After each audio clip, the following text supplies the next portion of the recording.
I'd like to introduce our first keynote speaker. Professor Nirmalya Narayan Chakraborty is former Vice Chancellor of Rabindra Bharati University in Kolkata, where he is presently Professor of Philosophy. His research areas include philosophy of language, classical Indian and Western analytic, epistemology, philosophy of religion, and environmental ethics. He is the former Member Secretary, Indian Council of Philosophical Research, New Delhi. Some of his recent publications include articles like Self-Knowledge, the Moral Dimension, Realism, Anti-Realism, and Quietism, Has Philosophy Become Dispensable? On the very idea of the authority of the Vedas, Tagore and the idea of emancipation, Methodology in Indian philosophy, and a cautionary note on Motilal's way of doing Indian philosophy. Provocative article title. Please join me now in welcoming Professor Nirmalya Narayan Chakraborty to the podium.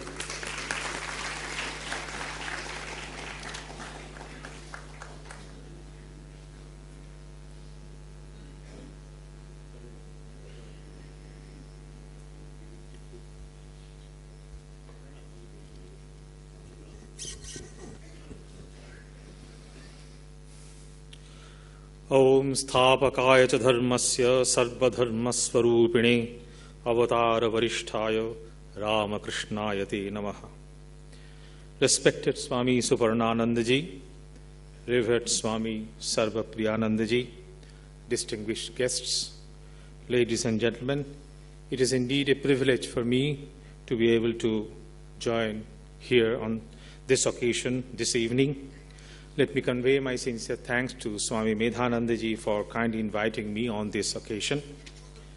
Since the focal theme of the seminar is the Re-Emergence of Spirituality in 21st century philosophy, I would like to speak on the kind of spiritualism that one could find emerging out of a philosophy of man, so to say, advocated by classical Indian philosophers. In this speech, I shall not focus on any particular philosophical system or any individual philosopher. Rather, I shall try to harp on the tenor of the classical Indian philosophical symphony, so to say. It is well known that the founding fathers of classical Indian philosophy steered their intellectual discourse around what they thought an ideal life should be like. This ideal life was not merely a matter of speculation, it was more of a practical necessity. The entire philosophical pursuit, in spite of its brilliant analysis and nuanced argumentative deliberation, carries the unmistakable mark of pragmatic constraint, namely attainment of a life that is worth living. In this background, naturally, the concept of man hovers over the philosophical landscape. As it is usually done, man in classical Indian philosophy is thought of as having two aspects, namely the material or the natural aspect and the spiritual aspect. The natural side consists of elements, acts, and dispositions that belong to man's physical body, either originating directly from the body through the mind or from the external world. The spiritual side, on the other hand, consists of elements that do not have their origin in the physical body and the external world. These two aspects remain in close relation. Though the exact nature of this relation is a matter of intense dispute, one could start the discourse by proposing that it is the unique I feeling, ahang bodha, that characterizes one's body and mind, and whatever alternations happen there. Even in the unreflective stage, the presence of this I feeling could be assumed, even though not pronounced, and one could distinguish one's own bodily and mental changes from those of others.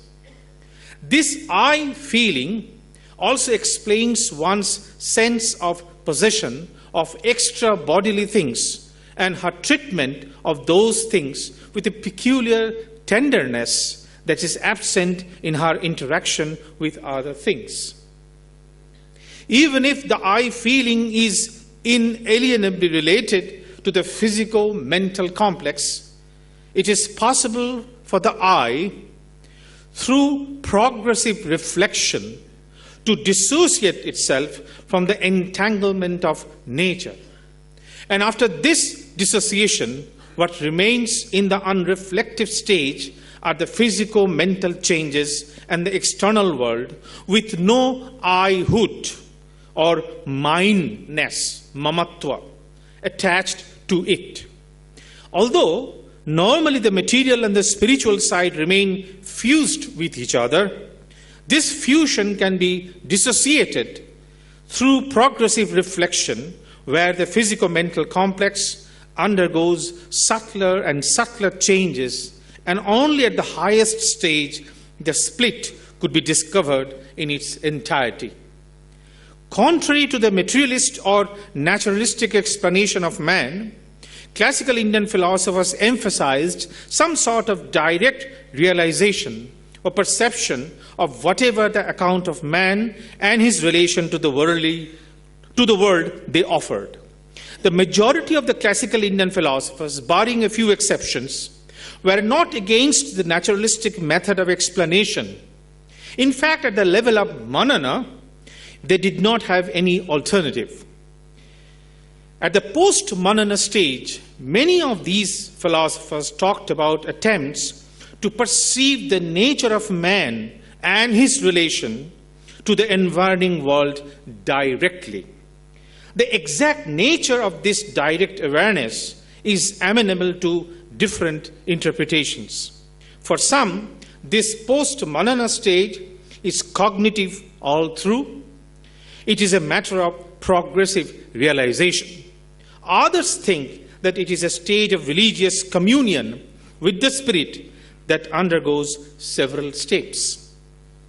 One has to be careful in formulating the nature of the unity of spirit and matter that constitutes man. If this is simply a matter of togetherness, then it would imply that we are aware of these two elements in man in their exclusivity. It, however, is not possible to experience the two in their distinctness. We are not sure what there was in the name of the spirit whose departure has turned the body into a dead matter. Nor are we sure of what the matter is, even if, to whatever extent, it could be dissociated. Matter, once the spirit appropriates it, bears the mark of the spirit's conceptual repertoire. In this picture, spiritual realization is not a mystery. At the reflective stage, when one looks at pain, for example, from a distance, as it were, and consequently he tolerates it, as he does not own it, even if the pain is his. At every stage in this progressive dissociation, the earlier lower stage that is transcended is retrospectively viewed as the stage where the spirit was not present the way it is present at the higher stage. At every stage, the two sides, though distinct, come to be related to each other. Thus, the spirit is always found in unison with matter till it is realized as dissociated from, and thus transcending the unity at earlier stages. Since in these earlier stages, by remaining fused with the matter, the spirit appears to be quasi-material, there grows a demand for the spirit to be dissociated.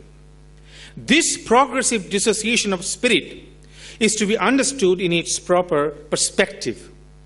In a way, my body is an item of nature like many other items. And this body can be explained by the experts the same way other items of nature can be explained. But the same body is treated as unique and disparate when I treat it as my body and look at it with a delicate fondness. Although a part of nature, my living body seems to have an autonomy that the spirit possesses. And in this sense, my body is more spiritual than other items of nature. The larger implication of this is that, except in the final stage, where the dissociation is final and the spirit exists in its self-containedness, during all the earlier stages of dissociation, the spirit carries the matter with it, though at every stage the matter gets thinner and thinner.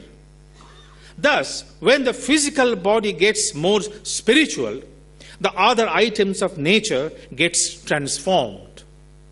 As the spirit undergoes gradual dissociation, the body, along with its changes, could be looked at as nearer the spirit proper. Insofar as perception, memory, thought, etc. are not dissociated from the corresponding objects, the relevant situation or experience may be described as quote-unquote object perceived, quote-unquote object remembered, etc.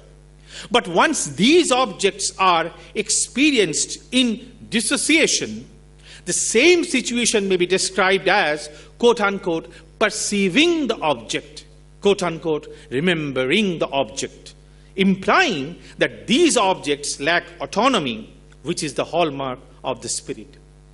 It is true that even this last vestige of naturality will be removed with the growing demand of the spirit to realize itself in its complete, majestic self-containedness.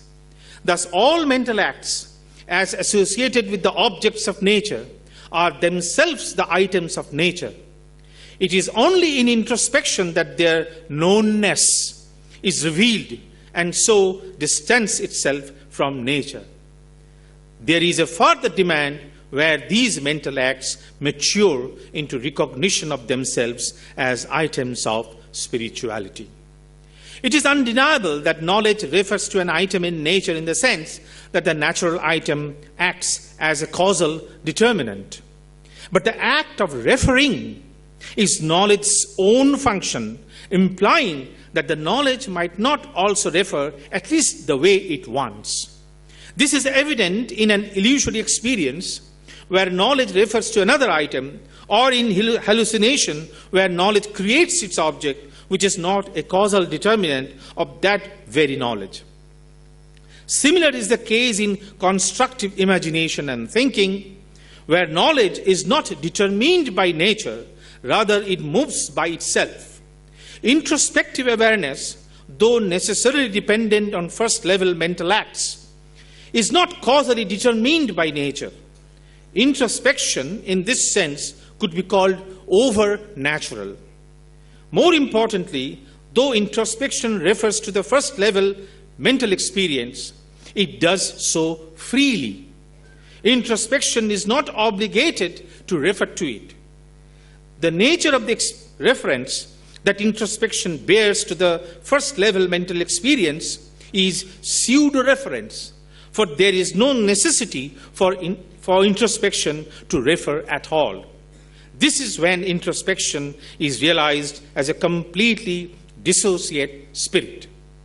One could also talk about the dissociation of the spirit insofar as the volitional aspect of human behavior is concerned. However, the dissociation of the volitional spirit would take a different direction from that of the cognitive spirit. In cognitive dissociation, the spirit gradually withdraws itself from the naturalistic bondage. This is not true of volition, for volition by its nature is directed to nature. Volition, generally speaking, consists in making some attempt to bring change in nature following a rule and with a definite purpose. In this circumstance, the volitional dissociation, in order to realize the spirit in it, consists in gradual withdrawal from all kinds of naturalistic treatment of both the body and the extra-bodily nature serving my naturalistic interests. One step removed, man distinguishes himself from animals by transcending his bare biological interests. Even if at this stage human behavior is conscious, if not self-conscious, and human reactions are fully determined by the natural forces of attachment and aversion, this self-consciousness further demands to move beyond the shackles of natural determinations towards the realization of the spirit proper. This dissociation of the spirit manifests itself in disinterested action but without detachment. Positively describing, volitional dissociation consists in the attempt to rearrange the nature not being determined by one's naturalistic motive, and more importantly, considering the other, you, for example, as a being as worthy of consideration as I am, and not manipulating the other to serve my naturalistic interest. Thus, all possible yous, the others, mingle with I, and there is a great leveling. Volitional dissociation in its spiritual cascade breaks the barrier between I and thou, making room for I am thou. Needless to say, spiritual activities in their volitional dissociation could be directed to me as I, but then this I is one instance of the possible yous, the others. In this perspective, persons become transnatural. If one tries to look at the set of persons from this transnatural perspective as a unitary whole, one might want to call it God or whatever other name one wants to use. And in this sense, spiritual volition makes room for religion. Whereas for cognitive realization, the transnatural spirit, steps involving introspection and beyond are to be taken recourse to spiritual volitional realization makes this realization real in the sense of constructing a unitary person by discovering its autonomous spiritual nature. It is true that social morality and social religion are formulated in definite socio-political and cultural contexts, and as a consequence, people react to these codes that are found in tradition or scriptures. But the distant and the final authority lays with the spiritual volition. One could similarly talk about progressive dissociation of the spirit regarding feeling and emotion. There are philosophers who have worked out in detail the more and more subtle forms the emotive life of man might take while undergoing the progressive dissociation of the spirit. Others have tried to interpret the dissociation of spirit directed toward feeling and emotion as an alternative to the cognitive realization of the dissociation of the spirit by offering an alternative aesthetic language loaded with emotive nuances. If the picture that has been sketched in the earlier paragraphs concerning the nature of man as expressed in classical Indian philosophy is a tenable one, then it suggests that the essence of the spirit in man lies in its progressive dissociation from the natural in man. But this dissociation is not at the cost of the value that the natural in man contributes. In normal talk of dissociation, separation takes place ignoring one of the parties in the divorce. Some kind of disparity is the mark of dissociation that we talk about in common parlance. This could be called exclusive dissociation. The classical Indian philosophers, while talking about dissociation, are more inclined to talk about what could be called inclusive dissociation. perhaps barring some of the metaphysicians having a strong leaning towards a monistic worldview, a large number of philosophers of classical India took great interest in the naturalistic methodology while overcoming the natural. When they talk about dissociation of the spirit, this is an inclusive dissociation in the sense that in different stages of progressive dissociation, the natural gets thinner and thinner, and as a result, the natural gets transformed. This explains why, insofar as the Indian conception of man is concerned, socio-material development has never been ignored. The worldly life is of extreme importance, for it sustains life. Abhyudaya is as important as Nishreyasa. In fact, all the prescriptions and prohibitions are aimed at developing a society of fulfilled individuals. What is important in the Indian context is that freedom that an individual exercises is aimed at maintaining the stability and balance of society. The naturalistic view, as mentioned earlier, starts from the alienated man and gives an account of how that alienated man, through the exercise of his freedom, can reappropriate himself in a society that is exploitative of him.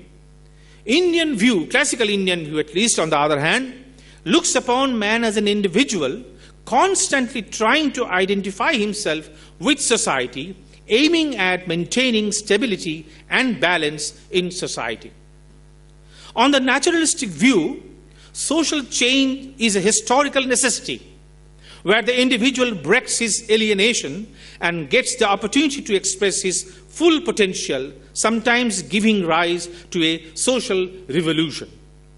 According to the identification theory, on the other hand, there is an inherent tendency in the society to maintain its balance and stability in spite of occasional chaos. Society cannot be in a state of perpetual revolution. The stability of a society can be torn apart at times, either by foreign aggression or by internal fissures and maladjustments. But society tries to get back to its usual course of stability and balance since then, in spite of initial hiccups. So many divergent and conflicting philosophical views developed on Indian soil, but on the whole, all of them remained in peaceful coexistence, giving rise to the wonderful mosaic of classical Indian philosophical systems. There is a metaphysical grounding of this identification theory, so-called. Although man is always infused with empirical elements, in reflection, the spiritual in man can be delineated and can be talked about. In this sense, one can talk about, quote-unquote, subject proper, the spirit in man that is abstracted from its empirical surroundings. This subject proper is conceivable as autonomous and is the source of all the basic moral and spiritual values. But all these values are understood in terms of the reference to empirical life. In this sense, the source of the values is the subject proper, but although they always carry a reference to the empirical. Because of this constant reference to the empirical, the subject proper often loses its autonomy and identifies itself with nature. And this subject proper can be realized through a mental exercise. Even the common talk about detachment hints at gradual withdrawal, not in the sense of inaction, but in the sense of being unmoved by the results of action. With this progressive detachment, one comes to experience more and more what is essential to him. So, if the idea of subject proper is a metaphysical backup of the Indian view of identification, then such a metaphysics can have practical application through a certain course of training. Even in our everyday life, we exemplify this training. For example, when we calmly confront the death of a near and dear one, material losses, insult, etc. The more we develop this attitude, the more we come closer to pure subjectivity, which is the essence of man. The Indian naturalists went to the extreme of advocating realizing the nature in man as the summum bonum, calling the realization of the subject proper as a romantic delusion. They developed a detailed method of epistemology and morals. Although these Indian naturalists could never succeed in securing a firm ground in the Indian psyche, they nevertheless were taken seriously, and anti-naturalists took great pain in refuting the naturalist views. The Indian naturalists paved the way to the rise of reformist ideas in Buddhism and Jainism. But the question is, what is it about the idea of freedom that makes it so valuable to mankind? Freedom, if it is to be an ideal that is worth pursuing, then it must have a transforming effect on man. Freedom is generally understood as having free will or exercising free choice.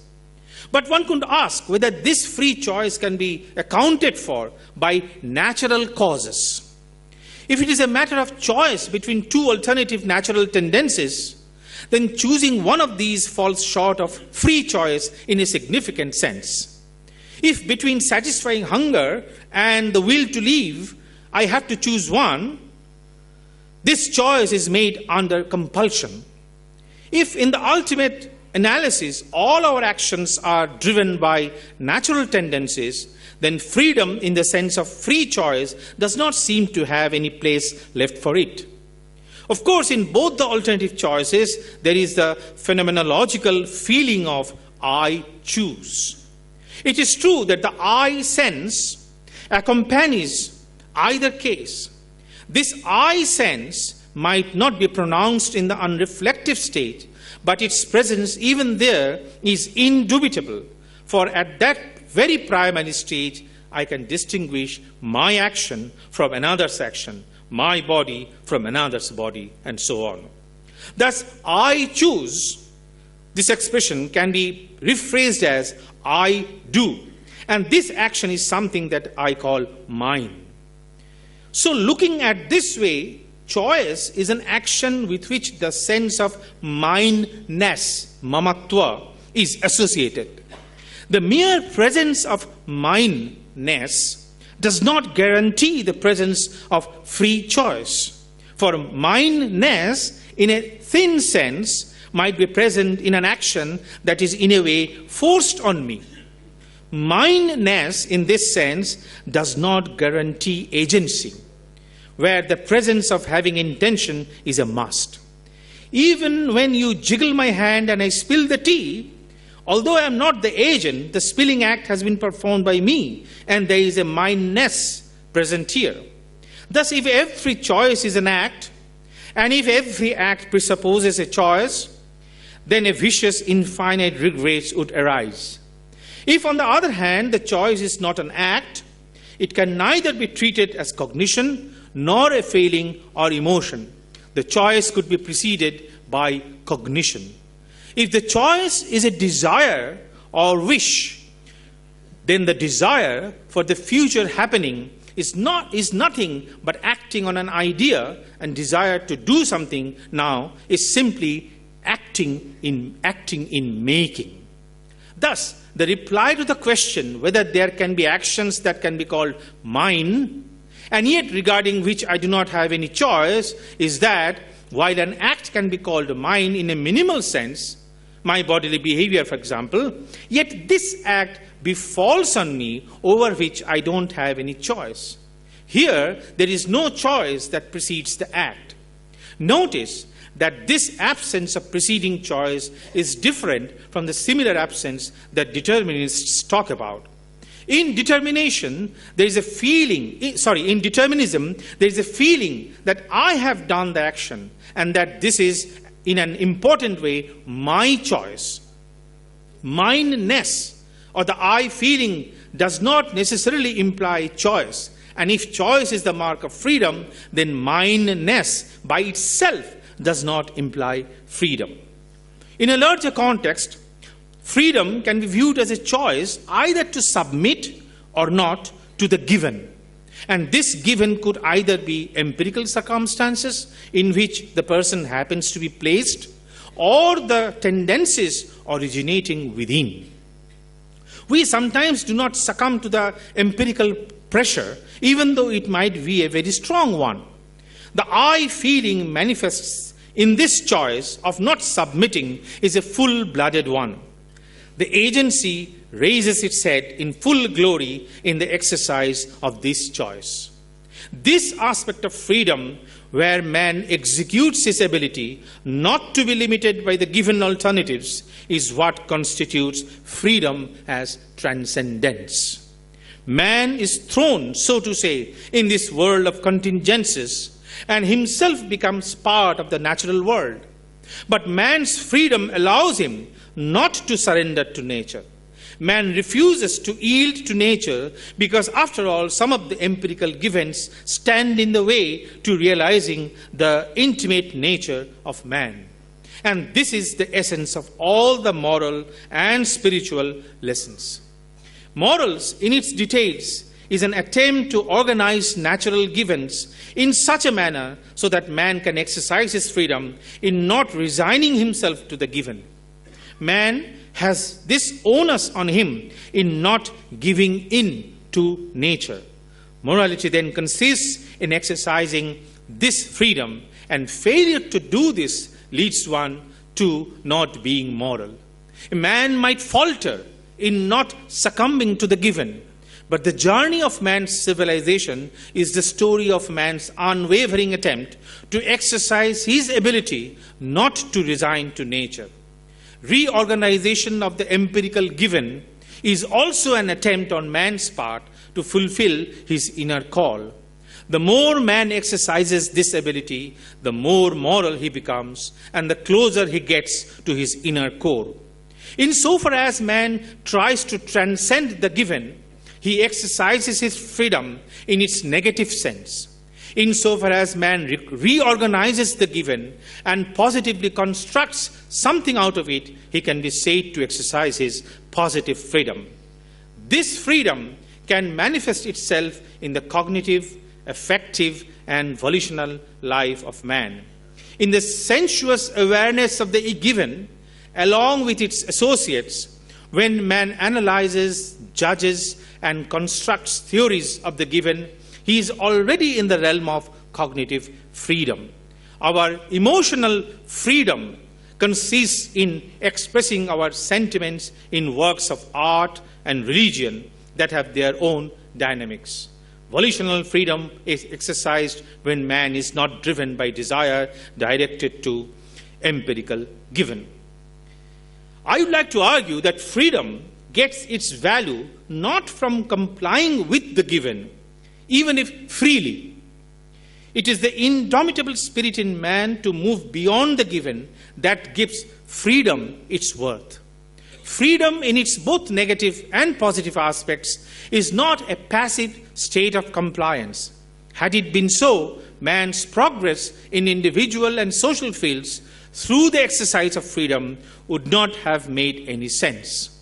In the case of free compliance with the given, what is present is only the formal acceptance of freedom, the subjective feeling of free choice. A man starts his journey as an animal and gradually grows his distinctive essence through his encounter with the surrounding world. And this repertoire of experience of the form-matter complex gives freedom its content.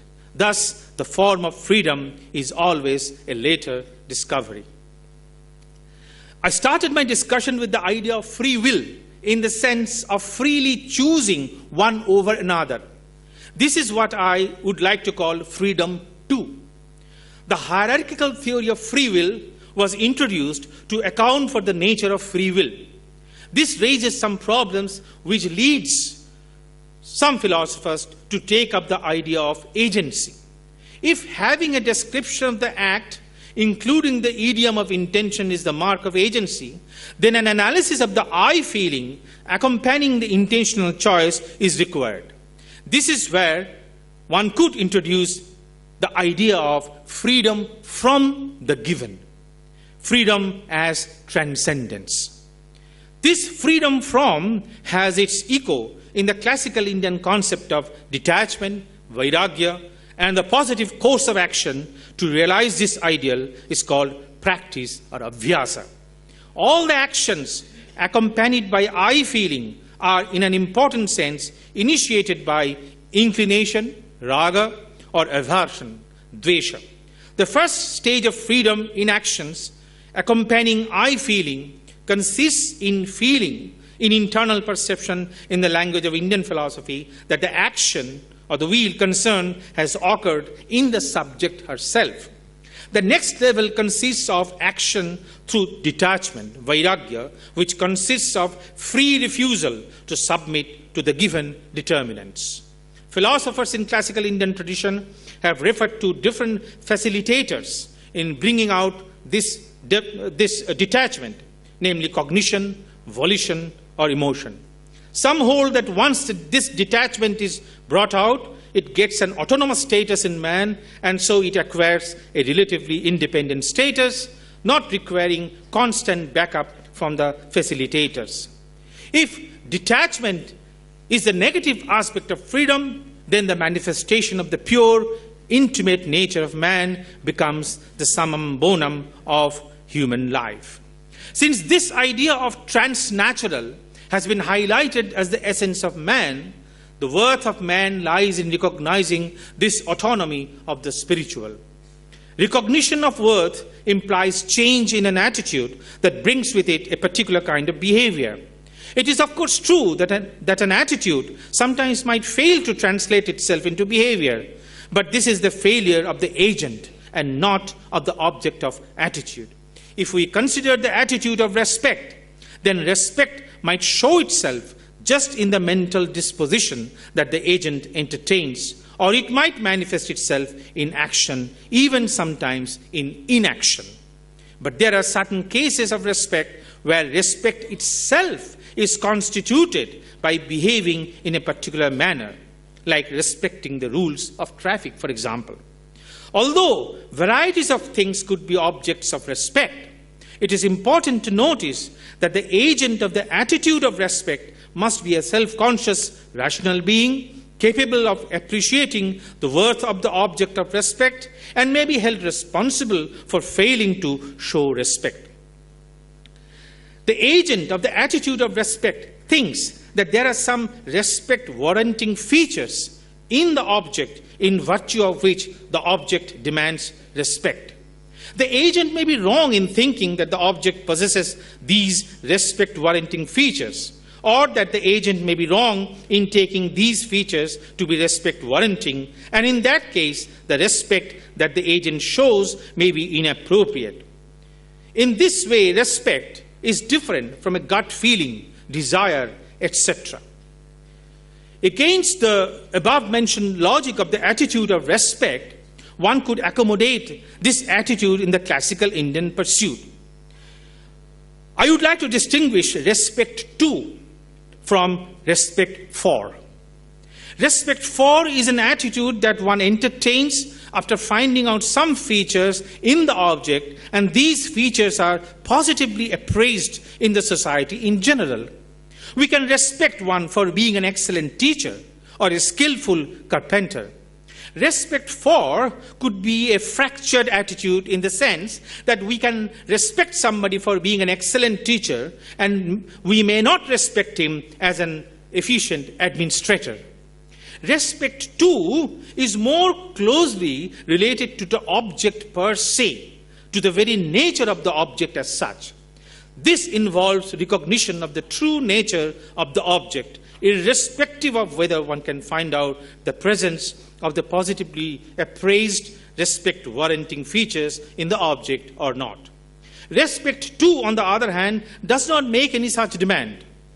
It must, however, be noted that respect to could be nourished or emboldened by the increase of respect for. This is what might be said to happen in classical Indian philosophy of man.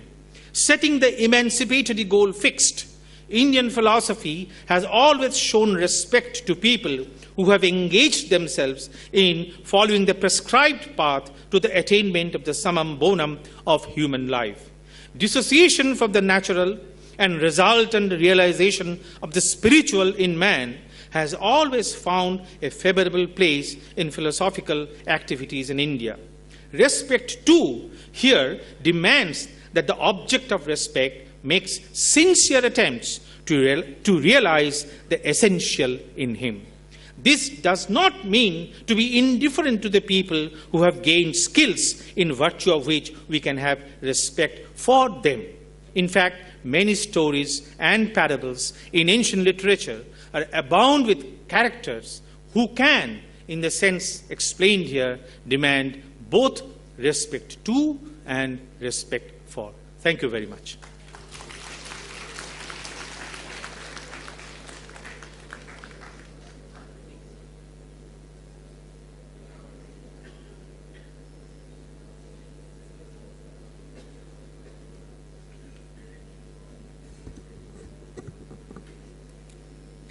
Many thanks to Professor Nirmalya Narayan Chakraborty for that very thought-provoking and subtle talk on spiritualism and the interplay of nature and spirit in classical Indian philosophical traditions. I think we first met in Shimla a few years ago at the Indian Institute of Advanced Study at an ethics conference, and he gave a wonderful talk. I think it was unanimous that people agreed that his talk was the best out of all of ours, and now I hope you can see why.